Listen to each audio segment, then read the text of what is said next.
Bom dia, doutores, tudo beleza?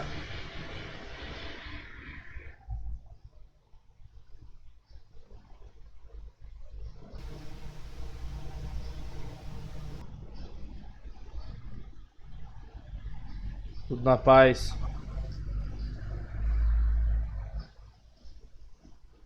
Bom, pessoal, hoje a gente vai dar continuidade no nosso conteúdo sobre inflamação.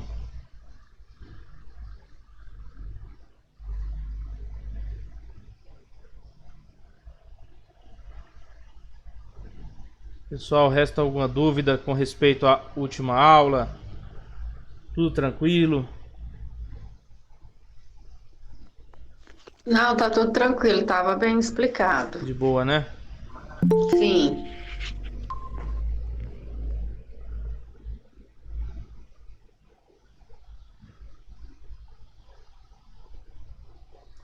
Bom, vamos lá então. Nós citamos na aula passada algumas características, né, de forma geral, da inflamação, tanto no caráter agudo como no caráter crônico. Citamos a questão da vasculatura, o que acontece, aquela angiogênese, vasogênese que se forma no processo inflamatório, a dilatação da rede arteriolar, e nós começamos a citar os mediadores químicos, certo? Falamos sobre alguns mediadores químicos, né? Citamos. E esses mediadores químicos, eles se originam de proteínas plasmáticas ou de células, tá? Então esse mediador, ele surge a partir da proteína plasmática ou da célula. O que acontece? Essa inflamação, geralmente, ela é rica em proteína, né? Todo aquele esquema que a gente viu da saída de proteína. Os derivados de célula normalmente estão dentro de grânulos intracelulares que precisam ser secretados, tá? Então nós temos aqui também como mediadores as aminas vasoativas. Quem são? Uma das que a gente pode citar, a principal, o que eu diria, seria a histamina. Por isso que no processo inflamatório nós tomamos aquele clássico antihistamínico para diminuir a inflamação, né? Para diminuir a coceira, para diminuir aquela irritabilidade tecidual num processo inflamatório, numa reação alérgica, beleza? Para segurar esse mediador aí. Então a histamina, né? Em todos os tecidos, os mastócitos são a sua principal fonte, né? A principal fonte aqui, falando de histamina nos tecidos, o mastócito é a principal fonte. Também é encontrada em menor quantidade em basófilos e plaquetas, não só nos mastócitos, mas também nos basófilos e plaquetas. Só que basófilo e plaqueta já tem uma concentração bem menor, né?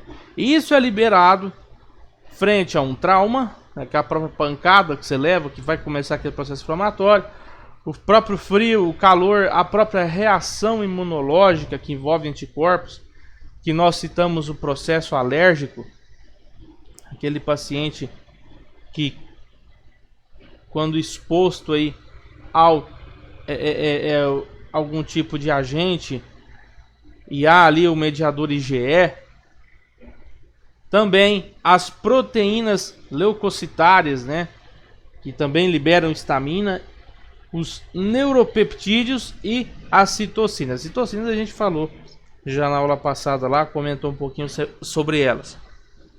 Quais são os efeitos da histamina? Bom, pessoal, basicamente são 3 efeitos que a histamina produz. Primeiro, a dilatação arteriolar, das arteríolas, né? Depois ele altera aquela permeabilidade das vênulas, altera aquele equilíbrio osmótico, tá? E em terceiro, a constrição das artérias de grosso calibre ou artérias de grande calibre. Então são 3 esses efeitos da histamina: dilatação arteriolar, aumento da permeabilidade das vênulas e constrição das artérias de grande calibre. Também temos a serotonina. A serotonina também é um vasoativo, muito similar, com ação similar à histamina, e ela vem ali presente nas plaquetas. Ou seja, essa liberação de serotonina ela começa quando ela começa quando tem aquela agregação plaquetária em si acontecendo. Aí a gente tem a liberação de serotonina, tá? Ao contrário da histamina lá. A histamina já vem desde o começo ali, mastócito, e aqui não, a serotonina já é quando começa aquele processo de agregação plaquetária, certo? Também temos as proteínas plasmáticas. Falando ali do sistema do complemento, né?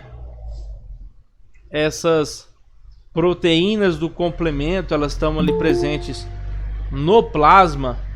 Geralmente elas estão ali numa forma inativa, né? Elas estão numa forma inativa e elas vão ali de C1 até C9. E quando elas são ativadas, elas recebem uma característica que elas são proteolíticas, né? Elas recebem a função de degradar outras proteínas desse complemento. Então ela cria um tipo de aumento dessa reação de cascata. Essa proteína, né, a C3 e a C5, elas são esses agentes inflamatórios mais importantes dessa cascata que a gente pode dizer. Porque elas podem não ser só ativadas por enzimas específicas, mas sim por várias enzimas, né? Ou muitas enzimas que estão presentes naquele produto, naquele exudato inflamatório. Beleza? Nós temos também o sistema das cininas, que o sistema das cininas eles geram peptídeos, né? Com característica vasoativa através dessas proteínas plasmáticas. Então nós temos essa característica das cininas, certo? Esse peptídeo vasoativo que veio gerado dessa proteína plasmática recebe o nome de cininogênio. O que faz essa ativação desse sistema? Faz uma liberação de bradicinina. A liberação de bradicinina vai fazer o que? Vai aumentar a permeabilidade vascular também. Vai fazer a contração do músculo liso. Vai dilatar os vasos sanguíneos, certo? E, consequentemente, dor. É semelhante ao efeito da histamina, né? Só que a histamina não faz ali contração direta do músculo liso.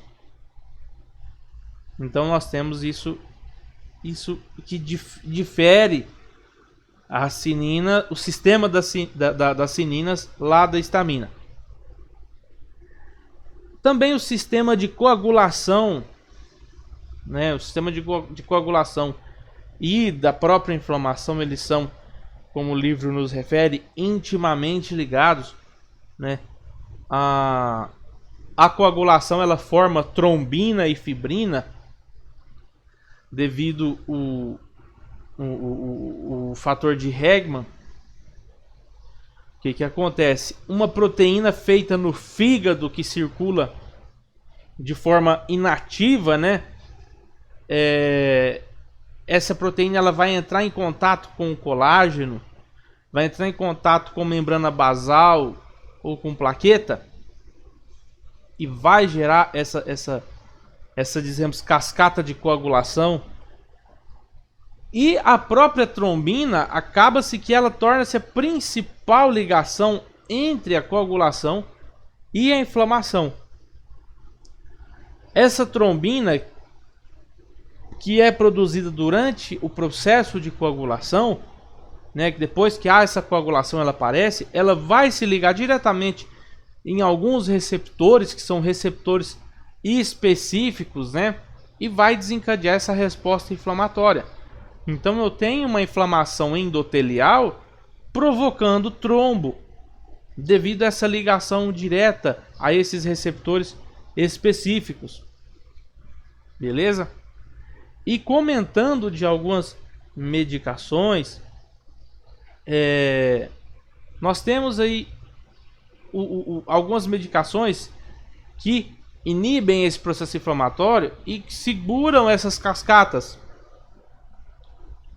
Um deles são os anti-inflamatórios não esteroidais. O que esses anti-inflamatórios não esteroidais fazem? Eles inibem a formação das prostaglandinas, certo? Citando que os inibidores da lipoxigenase, né? A 5-lipoxigenase não é afetada pelo AINES. Ou seja, quando eu tenho inflamações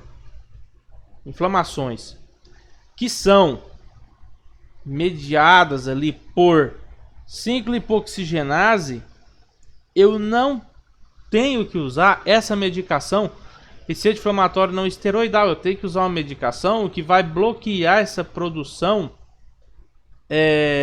que inibe, né, essa enzima e que bloqueia a produção de leucotrieno, que é o caso da asma, certo? O paciente asmático não adianta eu chegar e passar um anti-inflamatório não esteroidal para ele, tá? Aí já é outra situação. Temos os anti-inflamatórios que são inibidores de amplo espectro, que são o caso dos corticoides. O corticoide ele diminui o gene específico dos fatores de inflamação, né? E também ele estimula o gene específico que produz a proteína anti-inflamatória. Só que detalhe, como o corticoide ele inibe esses fatores, esses genes específicos de inflamação, o que acontece? O corpo, o organismo, fica mais vulnerável dependendo da patologia e como for utilizado, porque o corpo não consegue mais criar reação inflamatória. Vamos dar um exemplo do Covid. Covid, paciente infectado com SARS-CoV-2, ele recebe a corticoterapia geralmente a partir do 5º, 6º dia de sintoma. Por quê? Porque o corpo conseguiu já fazer a resposta inflamatória e conseguiu atacar já o agente invasor. Se eu entro com esse corticoide, né, desde o primeiro dia de sintoma, o que acontece? O vírus vai começar a infectar a célula, vai começar a invadir célula, e como o camarada já está tomando corticoide desde o primeiro dia de sintoma, o corpo não cria resposta inflamatória, o corpo não consegue atacar esse agente invasor. Beleza? Então, dependendo da patologia, você tem que deixar o corpo criar resposta inflamatória, o corpo começar a atacar ele, para depois, na hora que ele for chegar num pico inflamatório que for já começar a prejudicar o próprio organismo, você entra com o corticoide. Beleza? No caso do pulmão, você entra com o corticoide a partir do 5º dia de Covid para essa inflamação não se tornar exacerbada e fazer com que o paciente curse, às vezes, com uma congestão pulmonar, né? Porque a inflamação ela gera edema. Então, eu não quero que o pulmão do meu paciente fique edemaciado.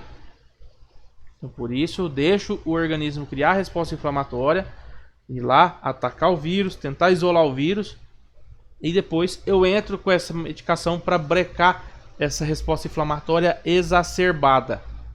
Beleza?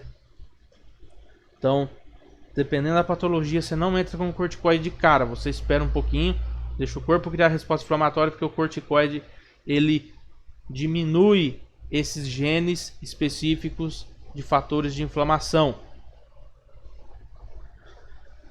E também produz muita proteína anti-inflamatória, né? Vamos lá. O próprio óleo de peixe, né? Modificando os lipídios da dieta, né? Substituindo e aumentando a ingestão de óleo de peixe, se ajuda a diminuir inflamações, pois esse tipo de óleo não tem ácidos graxos bons para serem substrato da via ciclooxigenase ou lipoxigenase. Ou seja, o óleo de peixe ele faz com que diminua essa probabilidade de inflamação. Ele ajuda com o seu ajuda que com o seu corpo que o seu corpo se mantenha menos inflamado. Beleza? Tá gravando. O óxido nítrico. O óxido nítrico é um mediador inflamatório. Também, né, ele é liberado ali nas células, pelas células endoteliais. Ele causa vasodilatação porque ele faz relaxamento da musculatura lisa. Então ele faz um papel, diga-se de passagem, importante na inflamação, porque ele faz essa vasodilatação, e fazendo a vasodilatação há uma redução de agregação plaquetária, né? Porque ele é um mecanismo endógeno que vai reduzir essa resposta inflamatória. E os seus derivados, os seus produtos são microbicida. Ou seja, o óxido nítrico ele atua de duas formas. Ele atua na própria vasodilatação dentro do processo inflamatório, né? E os derivados desse óxido nítrico é microbicida. Então ele faz um certo tipo de defesa contra infecções. Certo? Também os componentes lisossomais dos leucócitos. Nós citamos aqui os grânulos, né? Onde os monócitos e os neutrófilos possuem grânulos de lisossomas, que quando são liberados, eles contribuem com esse processo inflamatório. Então nós temos ali os neutrófilos, né? E grânulos específicos e grânulos que recebem o nome de azurófilos. Esses grânulos específicos são menores, né? São secretados de forma mais rápida. Eles necessitam de um estímulo menor. Já os grânulos azurófilos, eles são maiores, eles são mais destrutivos, né? E precisa de um agonista, precisa de mais agonista para brecar esse grânulo, a ação desse grânulo aí. Os radicais livres derivados do oxigênio. Esses radicais livres, eles podem ser liberados a partir dos leucócitos ali na parte extracelular, depois que há essa exposição a esse agente invasor, a esse micro-organismo, né? E o que ele tem que fazer? Esse radical livre, ele tem a principal função de destruir esses micro-organismos que foram fagocitados. Mas quando eu tenho um excesso de liberação desses radicais livres, né, pode começar a gerar um dano para o próprio hospedeiro, para o próprio organismo. Como assim? inativam antiproteases, ou seja, faz o aumento da destruição da matriz e vai lesionar, vai lesar a célula endotelial. Se eu lesei a célula endotelial, eu vou aumentar a permeabilidade do vaso. Então eu vou ter aquele processo de demaciação muito maior, muito mais descontrolado. Tá bom? Resultados da inflamação aguda. Temos três resultados finais possíveis. Primeiro, a resolução completa, né? Que é onde você tem a neutralização e a eliminação do estímulo nocivo através desse processo inflamatório. A própria cicatrização por tecido conjuntivo, que é a fibrose, né? O tecido afetado ele é reabsorvido e ele é substituído por uma fibrose, por um tecido fibrótico ali.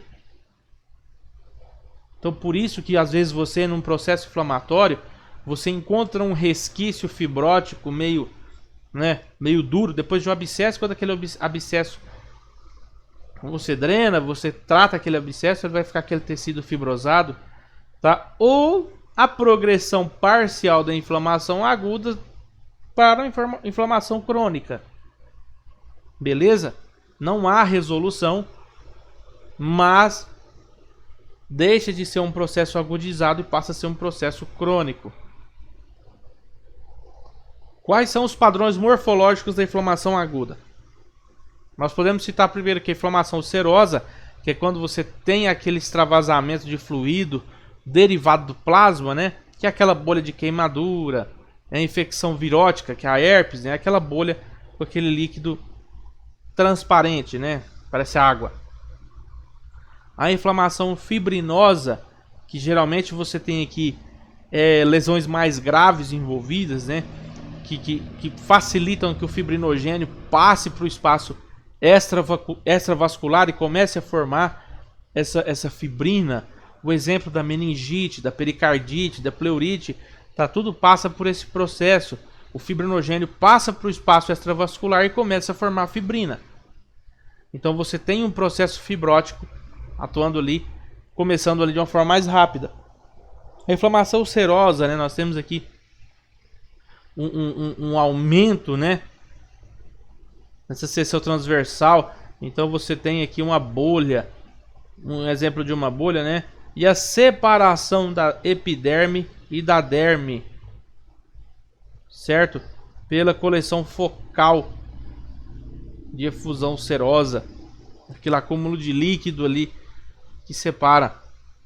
E aqui o exemplo da pericardite fibrinosa. Nós temos aqui depósitos de fibrina no pericárdio. Beleza? Observa, o pericárdio está cheio de depósito de fibrina, cheio de bolinha, né? E aqui você observa exudato em malha de fibrina, tá bom? E aqui nós temos a superfície do pericárdio. Então aqui você vê todo, bem dizer, todo colapsado aqui, ó. A inflamação nós temos também supurativa ou purulenta, onde eu tenho aqui a produção de grandes quantidades de pus ou exudato, né? Que tem ali na sua composição neutrófilo, célula necrótica, né? Edema. E o exemplo que nós temos a própria infecção estafilocócica. A própria infecção por estafilococos, né? A piogênica, aquela produção de pus, a própria apendicite aguda, certo? Ou no caso do pulmão, a bronquopneumonia, você observa múltiplos abscessos de caráter bacteriano. Como assim de caráter bacteriano? De caráter que tá cheio de pus, tá cheio de conteúdo purulento, beleza? E aqui você observa a formação aqui, o conjunto de esses resquícios celular, né, e acúmulo também de neutrófilo, de resto celular, todo rodeado por vasos sanguíneos que também estão congestionados.